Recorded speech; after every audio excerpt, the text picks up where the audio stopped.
Halo teman-teman, kembali lagi di video kedua saya. Kemarin di video pertama kita sudah melihat tentang kegagalan dalam bertani organik teman-teman, terutama di sawi. Kemarin sudah saya jelaskan kenapa sawi saya bisa gagal di lahan yang kedua itu teman-teman. Nah sekarang kita akan melihat bahwa sawi organik itu juga tidak kalah dengan sawi-sawi pada umumnya teman-teman, atau sawi yang dipupuk dengan pupuk biasa dengan menggunakan pestisida kimia juga. Jadi sawi organik juga bisa bertumbuh dengan maksimal teman-teman, walaupun kadang ketika bertanam organik itu pertumbuhannya akan sedikit lebih lama.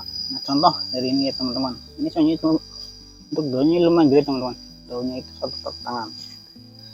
Contoh kalau ini umur sawi ini adalah sekitar 35 hari setelah tanam teman-teman. Jadi dulu saya menyemai itu sekitar umur 15, setelah itu baru saya pindahkan ke media tanam teman-teman. Ini berumur 35 hari kurang lebih setelah semai, setelah tanam AST. Nah bisa kita lihat bahwa pertumbuhannya itu cukup maksimal teman-teman, tidak kalah dengan pupuk kimia biasa atau pupuk konvensional. Nah ini saya hanya menggunakan beberapa POC teman-teman, atau pupuk organik cair, hasilnya seperti ini. Nah kalau untuk kenapa kok daunnya kok pada bolong gitu kan, karena di sini tuh banyak banget yang namanya ayam teman-teman. Jadi kadang ketika saya pergi nggak kontrol, banyak ayam jadi daunnya pada bolong kayak ini teman-teman. Kadang juga dimakan sama belalang atau walang. Nah nanti di video-video selanjutnya akan saya bahas juga teman-teman tentang media tanamnya, gimana caranya sawi ini bisa bertumbuh dengan baik. Tidak seperti kemarin kan teman-teman, sawi yang kemarin itu tumbuhannya kurang maksimal, bahkan bisa dibilang kerdil teman-teman. Nah untuk penyebab kerdil itu kenapa? Kadang itu juga karena bisa jadi kelebihan pupuknya, atau bisa jadi juga kekurangan pupuk teman-teman. Nah kita lihat sendiri bahwa cukup lumayan dengan kita bertani atau kita berkebun organik di depan rumah, itu juga sangat bagus teman-teman. Jadi kita bisa, atau teman-teman itu yang pertama ada kegiatan di rumah.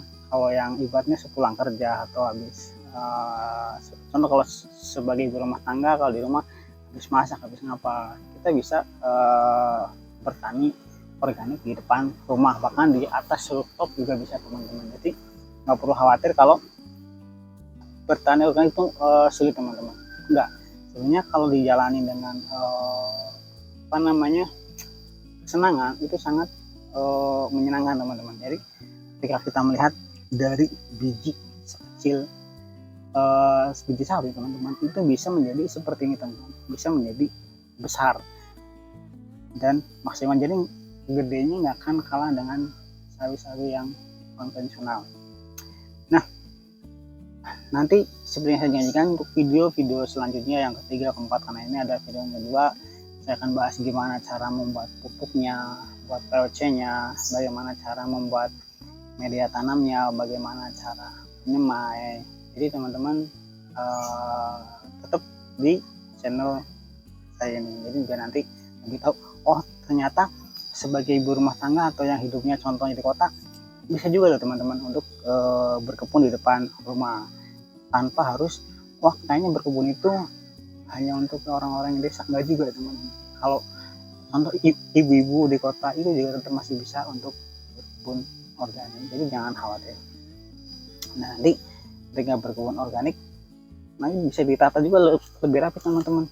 Contoh kalau yang biasanya senang sama bunga atau senang sama tanaman-tanaman, biar ibaratnya tanamannya itu bisa untuk hiasan juga, bisa juga ditanamin sama sawi, sama kangkung, itu bisa buat hiasan, plus nanti ketika sudah besar bisa dipanen, bisa buat masak sehari-hari.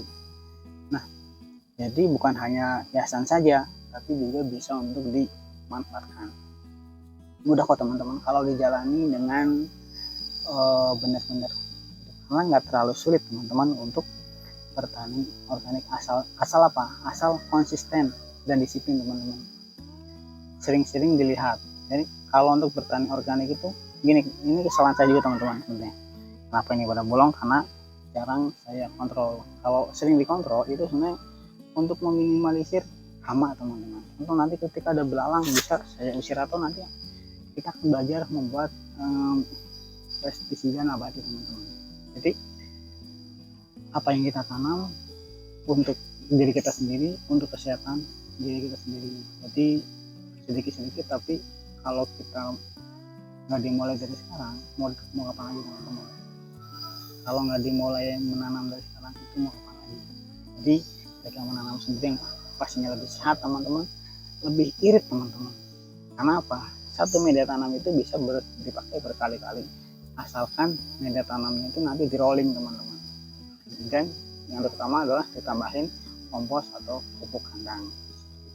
Oke, untuk video yang kedua saya cukupkan sampai sini teman-teman. Nanti untuk video selanjutnya kita akan bahas tentang bagaimana cara mendapatkan pupuk yang gampang, bagaimana cara pembuatan pupuk gitu, bagaimana cara pembuatan pupuk yang banyak, atau untuk ibu rumah tangga bagaimana cara membuat pupuk skala rumah tangga. Jadi nggak harus dengan skala besar juga teman-teman. Syukur-syukur nanti bisa ibaratnya di rumah itu lebih. Kalau lebih lumayan teman-teman, bisa untuk dijual, bisa contoh dijual ke tetangga ataupun dijual ke warung itu kayak gitu teman-teman. Jadi sangat banyak lah manfaatnya untuk kita bertanam secara organik. Selain bermanfaat bagi kesehatan, juga bisa menghasilkan pundi-pundi. Terima kasih, jangan lupa like, comment, and share video ini. Semoga bermanfaat. Terima kasih, bye.